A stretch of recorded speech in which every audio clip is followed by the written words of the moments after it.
0 o'clock to 0:32. Opening scene got calm.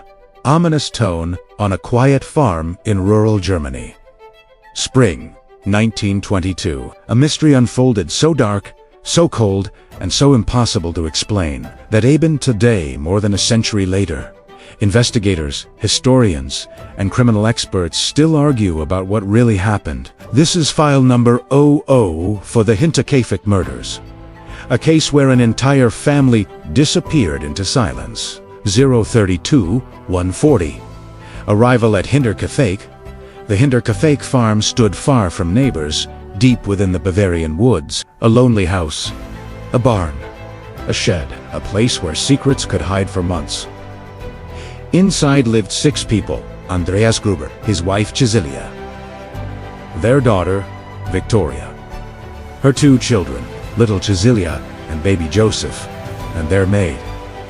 But in March of 1922, strange things started happening.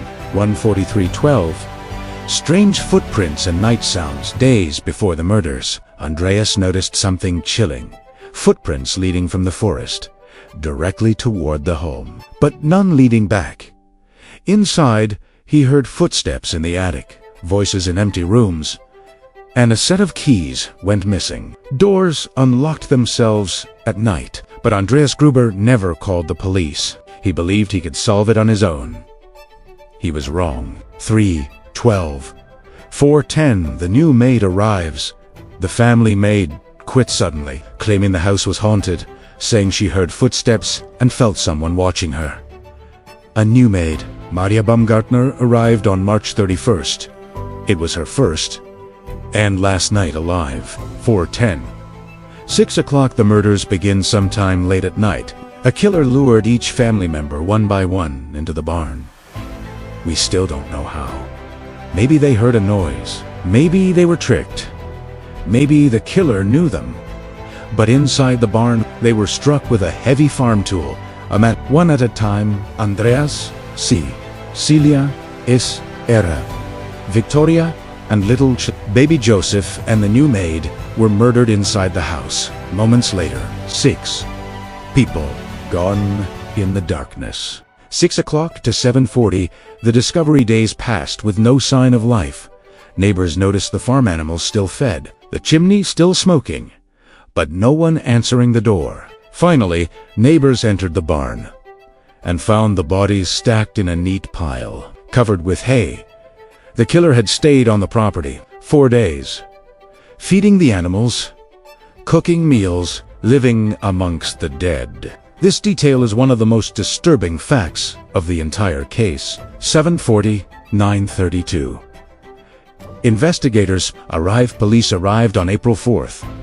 What they found made things worse. Footprints everywhere, but impossible to trace. The weapon missing, no signs of robbery. The house lived in after the murders, the phone line cut days earlier. It was a crime that looked personal, patient, and deeply planned. 9:32 to 11:10.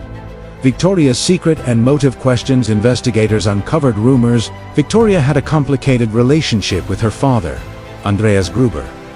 Locals whispered about abuse, control, and a violent household. She was also secretly involved with a neighbor, Lorenz Sleitenboer, a man who unexpectedly helped search the property. Some villagers suspected he knew more than he admitted. Some believed the killer was someone close, someone who knew the family routines.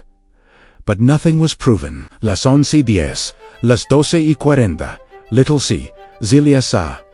Final moments. One of the most chilling discoveries was the condition of 7-year-old Cecilia. She survived the initial blow and tried to pull her hair out in pain and terror, a sign she lived 4 hours before dying. This detail haunts investigators even today. 12:40 to 14 o'clock.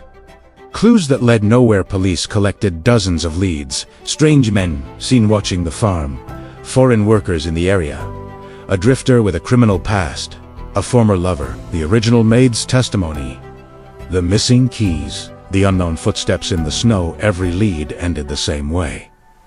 Dead ends. 14 o'clock to 15:40. Theories emerge over the decades.